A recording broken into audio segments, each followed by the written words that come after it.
Hey, it's Abra with HappymakeryArt, and today I'm going to show you how to draw and then use watercolor paint to color in a little hummingbird. So stay tuned and I'll show you step by step really easily how to do this. All right, so I'm starting with just a pencil. It doesn't have an eraser, it's not sharpened very well. So if you're working with something similar at home, it is all good. All right, so I'm going to start with just, I want to be looking at the contours of the hummingbird. So I'm going to look at the basic shapes and contours that I see. I'm going to start with the top of the head. And I want to make it about the same size as my picture reference. That just makes it easier for me. So I've got kind of the shape of the head. And the trick to this is looking at the lines and ignoring what this thing is. I'm trying to ignore that it's a hummingbird. And sometimes I'll even take my pencil and compare it to, I'll show you what I'm comparing it to. I'm comparing it to this. So I might even hold it up to that so I can get the angle. I can see it's not like that, it's like that. So I literally do move my pencil around. Make sure this is still in the screen. There we go.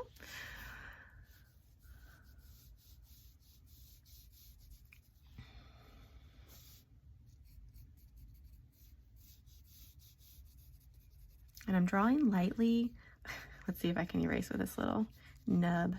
Okay, it worked. It worked. Okay. And then now that I have kind of that, I'm gonna leave that for right now, and I'm gonna go back to the head. And trying to kind of draw where the beak goes into the head, or comes out of the head, however you want to put it, and the angle of that neck right there. My temptation is to want to make it straight down, but really it's you know, tilted a little bit like that. Okay, so now I'm going to go down to the chest. And I can tell by looking at the picture that the chest, like if I look at the bottom of the chest, kind of where the tail feathers are, the tail feathers start, right here, the tail feathers start, if I drew a line up from there, almost back here. So this really is tilted quite a bit. Our brains tend to try to make things straight, but in this case, at least, it is not straight. So see, my brain was trying to make it straight right there.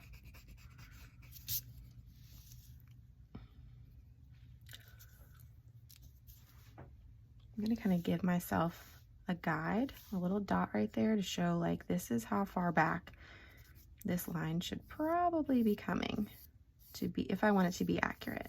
A lot of times I really don't care that it's totally accurate. I just want to draw in general a bird or whatever I'm trying to draw. Now for some tail feathers.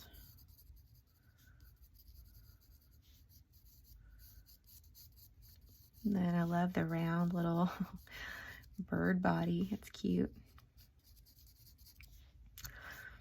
Okay, so notice I'm drawing kind of sketchy. I know there are some artists who can go in and just draw really confident lines right out of the gate, but I typically don't. I kind of ease my way in to the lines. Okay. So now that I see how long my body is, I can kind of gauge how wide I want my wings to be. And that seems about right for me. So I'm going to see how far down on the body the wings start coming out. And I think it's right about there. And they end up coming out here. So it's kind of bumps.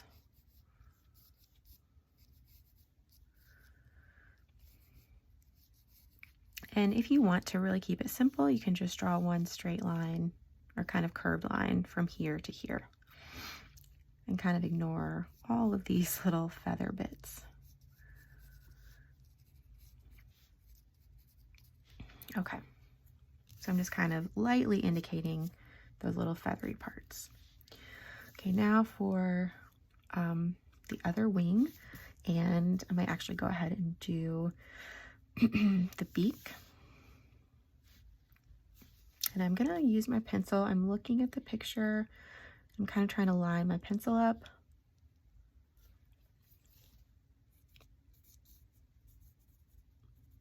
You can see the tip of the beak is above the head.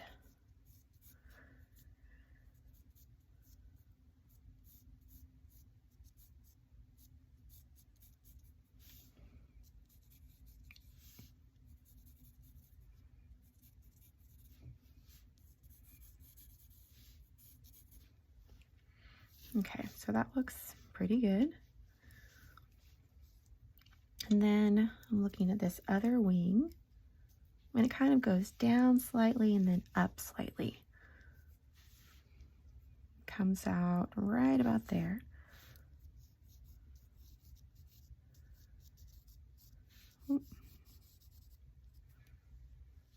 And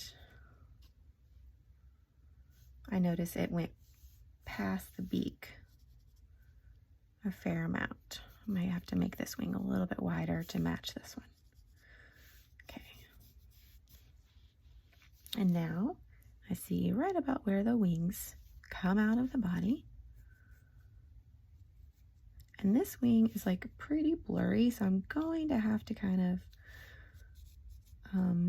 I might have to ad-lib a little bit.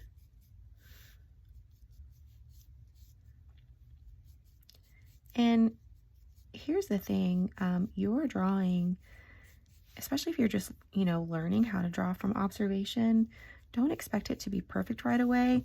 Although I will say, I do think you can make pretty big gains pretty quickly once you kind of learn the trick of turning your brain off. And, because our brains want to say, this is a bird, I know what a bird looks like.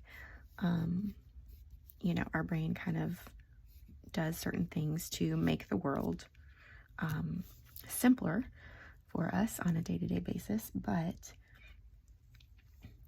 in doing that, we kind of lose our skills of observation sometimes.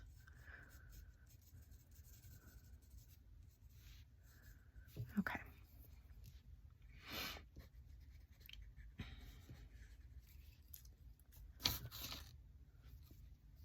And then also one thing is, if you want to draw something with a lot of detail, make sure you have a good reference photo that shows you a lot of detail, and that you're drawing big enough to fit in detail.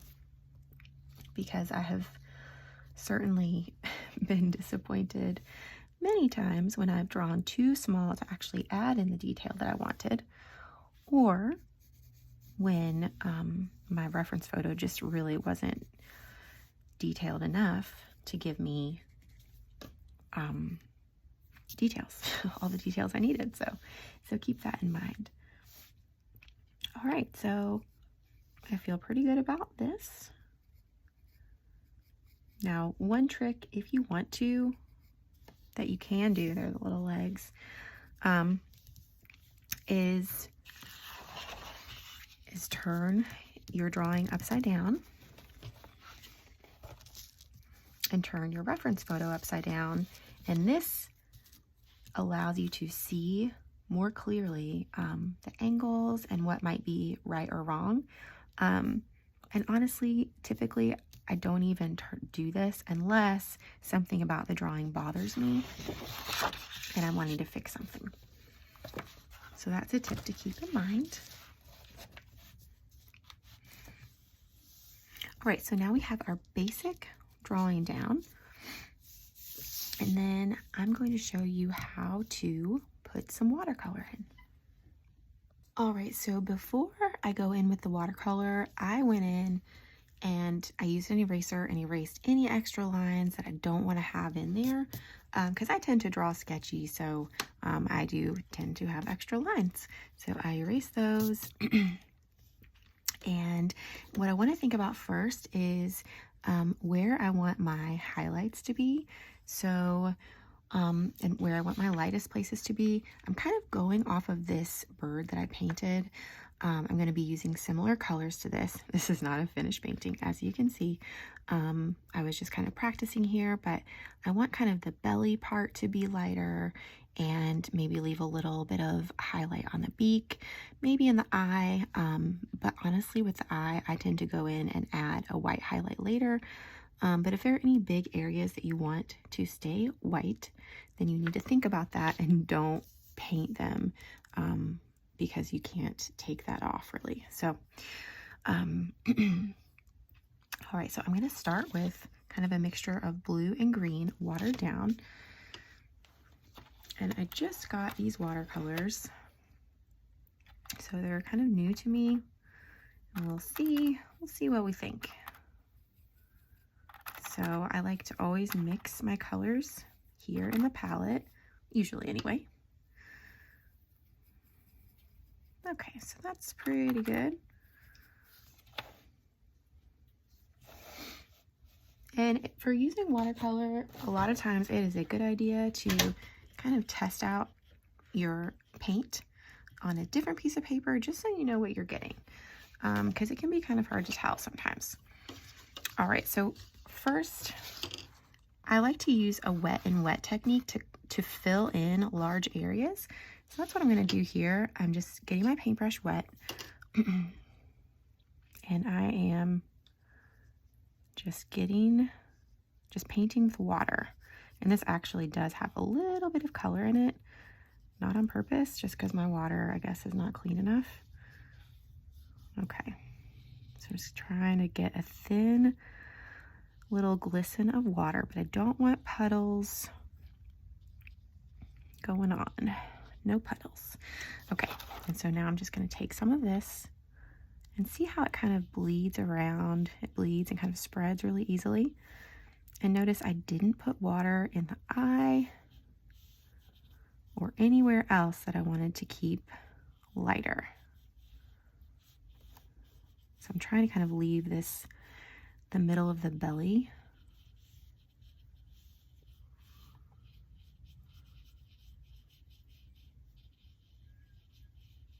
And as I do this, I'm going to remember this is my first layer.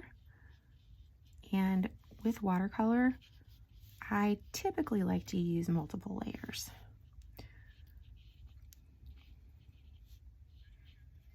And now you'll notice any place that I see is like darker, I might go over it a second time, but I'm not going to try to put in details right now, because if I do, I'm going to be very disappointed because they will just all blur out.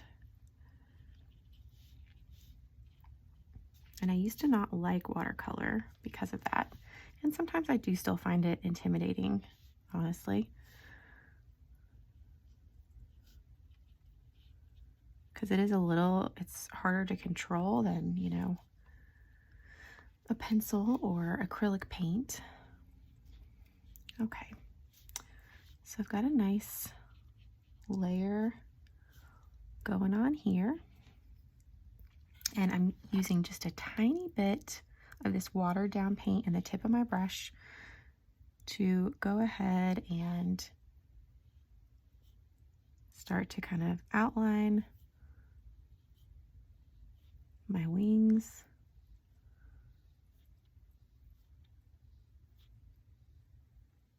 And don't forget, it's okay to leave areas white.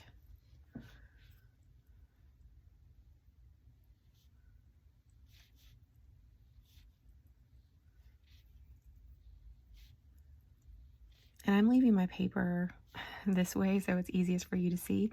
But if you need to, you can turn your paper to make it comfortable for your wrists while you're painting. Okay.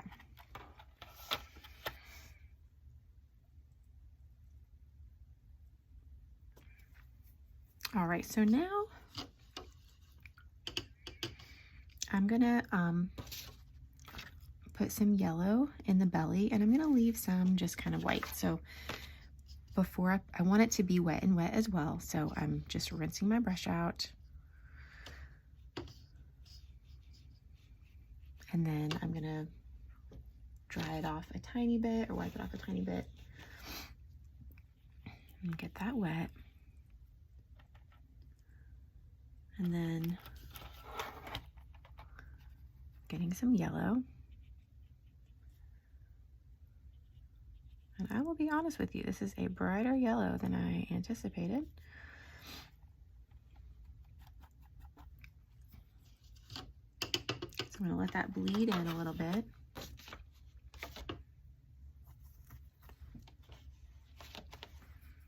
I'm also using a clean brush to maybe remove a little bit of that, because it's just a stronger yellow than I thought I would have. But it looks kind of funny when it's just right there, but I'm going to put it in the wings as well, and that will help. So I'm going to get wet and wet. So I'm just using water right here. I'm going to put yellow up here in the beak too.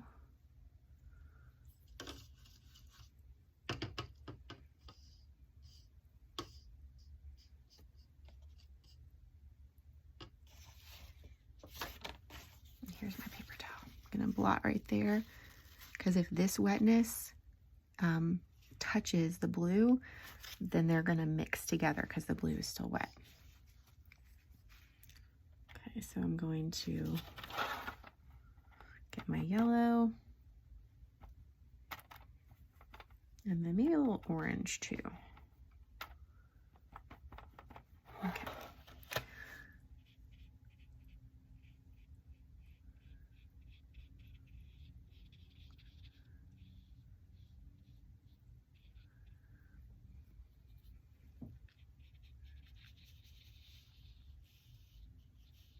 And I'm trying to kind of keep my yellow a little bit away from the green, just so that I don't particularly want them to mix. If I did want them to mix, then I would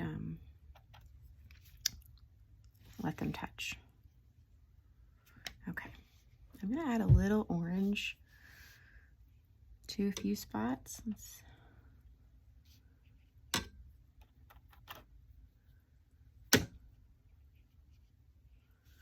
just kind of adding a teensy bit.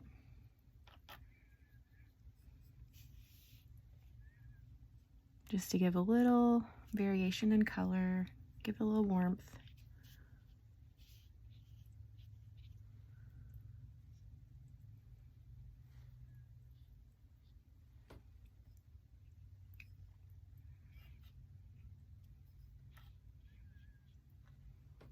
Okay, so now I'm going to let this sit and rest for a little while, and then once it is dry, I will come back and I'll show you how I add my second layer.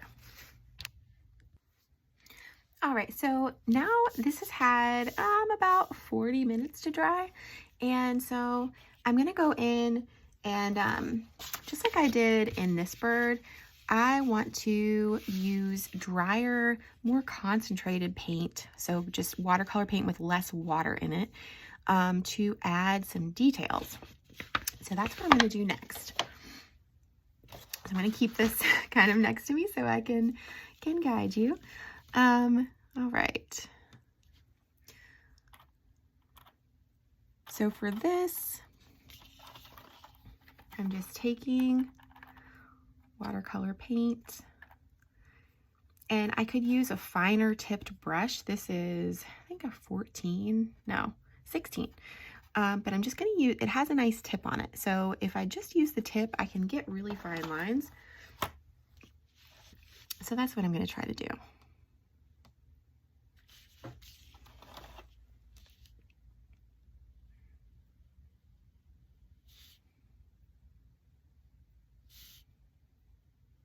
I've had some coffee, so my hands are a little bit shaky, so I apologize for that. But you know, gotta have my coffee. And I'm not even worrying about trying to make straight lines here because, you know, feathers are not totally straight.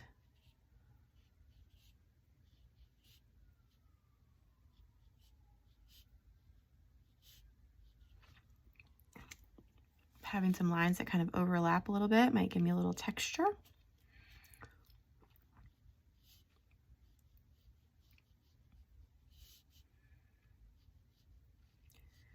So I'm just going over some of these lines.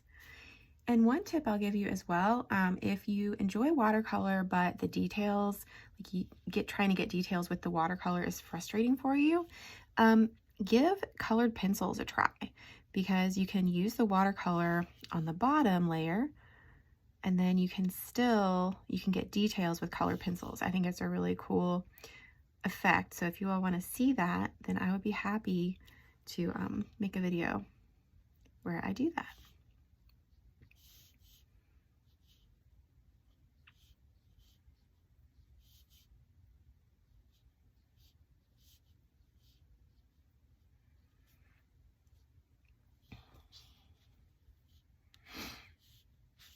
Okay, so just add in some more details.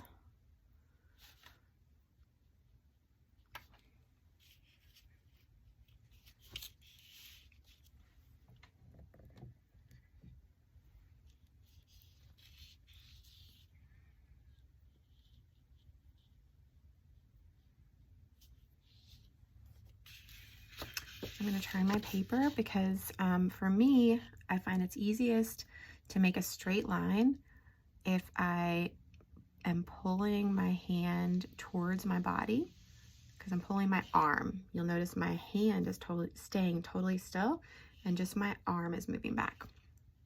And so that's easiest for me.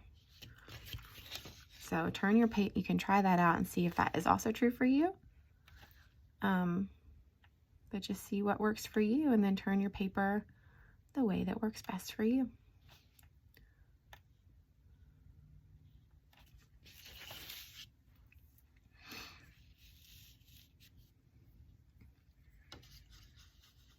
Okay, so now I'm rinsing my water out. And if I didn't mention this before, I got clean water in between takes while this was drying because my water was getting dirty. And it's really important with watercolor that you're using clean water to paint with, because if you don't, it just can make your colors really muddy and less bright and vibrant. So I would definitely recommend, you know, swapping out your water when you need to. Okay. And then anytime you need to as well, use a paintbrush to dab any extra water or paint off of your brush.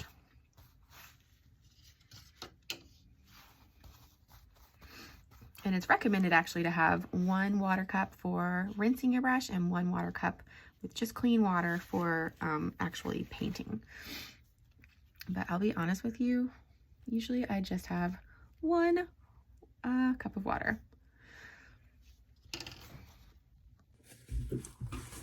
All right, so now I'm going to use the same technique and get more concentrated color to kind of outline the beak. So I get my yellow. And to do this, I'm going to use yellow and orange. So I could use yellow. I could also just do yellow and a little red, because yellow and red make orange. So anyway, however you want to do that is totally fine. I'm going to be try to be kind of light-handed on the top because that's where the light is hitting. And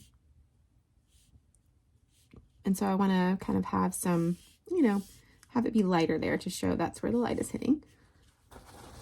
And if your watercolor is wetter than you would like, then just kind of dry off your brush.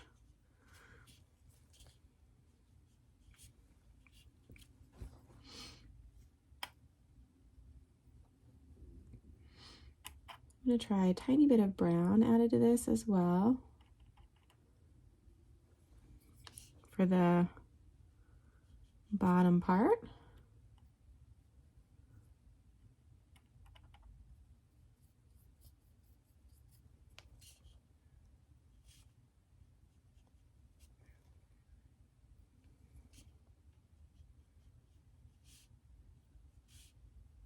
I'm just using a tiny bit here and there.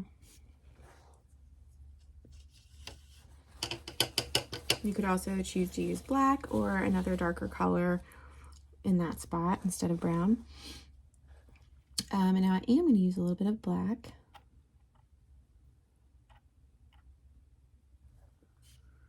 And just the teeny tiny tip of my brush.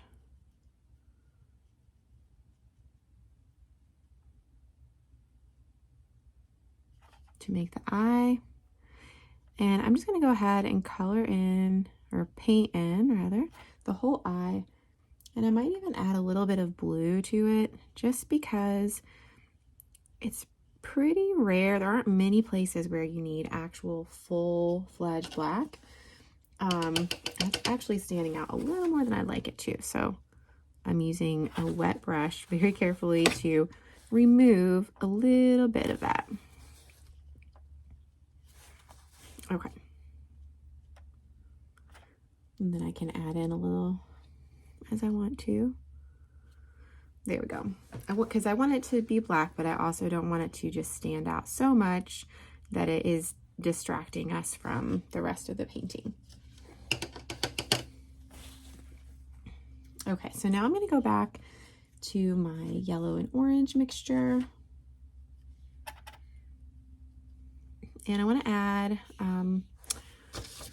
just some details to the feathers, just a few very light little details.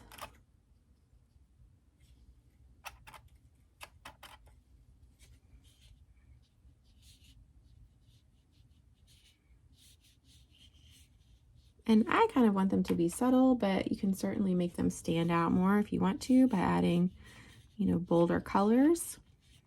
And by the way, the colors I chose for this were just, I like, you know, blue and green mixed together. And I kind of thought these colors might look nice, but I did not actually see a picture of a hummingbird with these colors. So, just so you know kind of where those colors came from. And those are a little brighter than I would like. So I'm taking just a wet brush and trying to kind of make some of those spread a little bit more so they'll blend in a little bit more. Okay, and now I've realized I didn't add any definition here and here, so I'm going to go back in to my green blue with not too much water on my brush and just use that tip of my brush. It has a little more water than I planned on.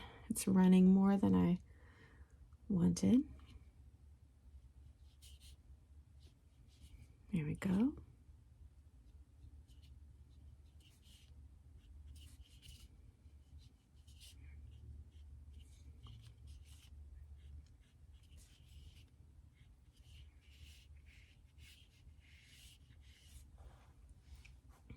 All right, and then if I want, I'm just adding like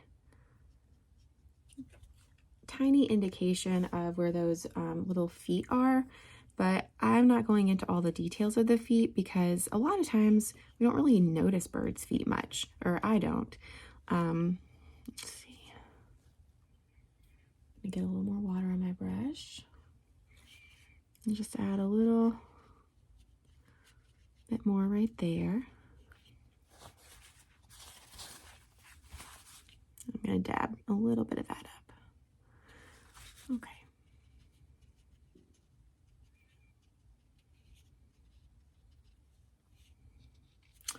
All right, and there we have our sweet little hummingbird.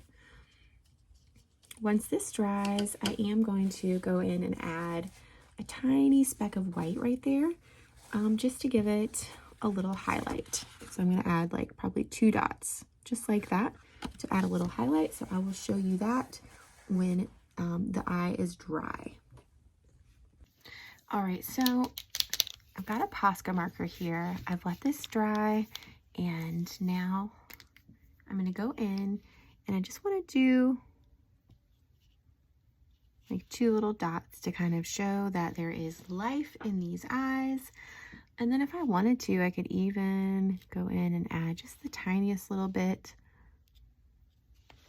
of highlight in the whitest part, or in the lightest part of the beak, just to give it a little tiny pop. And because the that eye is kind of gray, I might also go on in with a little bit more watercolor, just the tiniest bit of black. So I'm going to take my brush, I'm just going to get a tiny bit of black, and I just want some of that contrast, because it's really contrast that makes our drawings and paintings kind of pop and attract our eyes.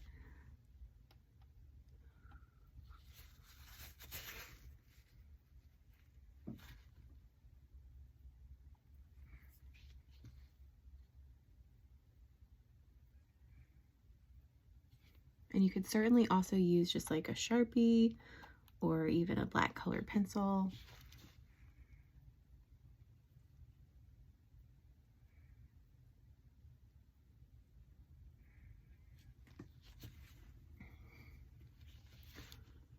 Make one of those a little smaller, okay. Actually, there we go. Okay.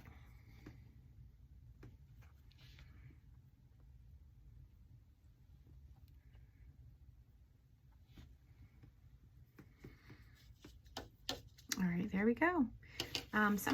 Usually I like the 2 dots, but for whatever reason on this little bird, I kind of preferred the 1 dot, so in the eye.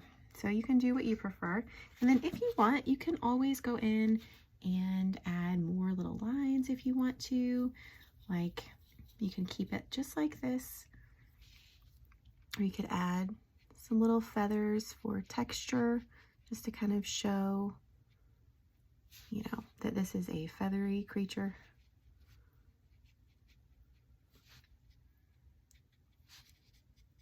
But that is totally up to you.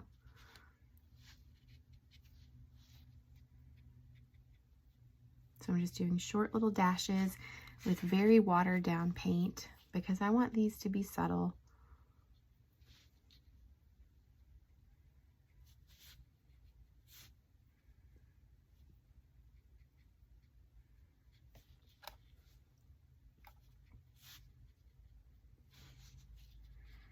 All right.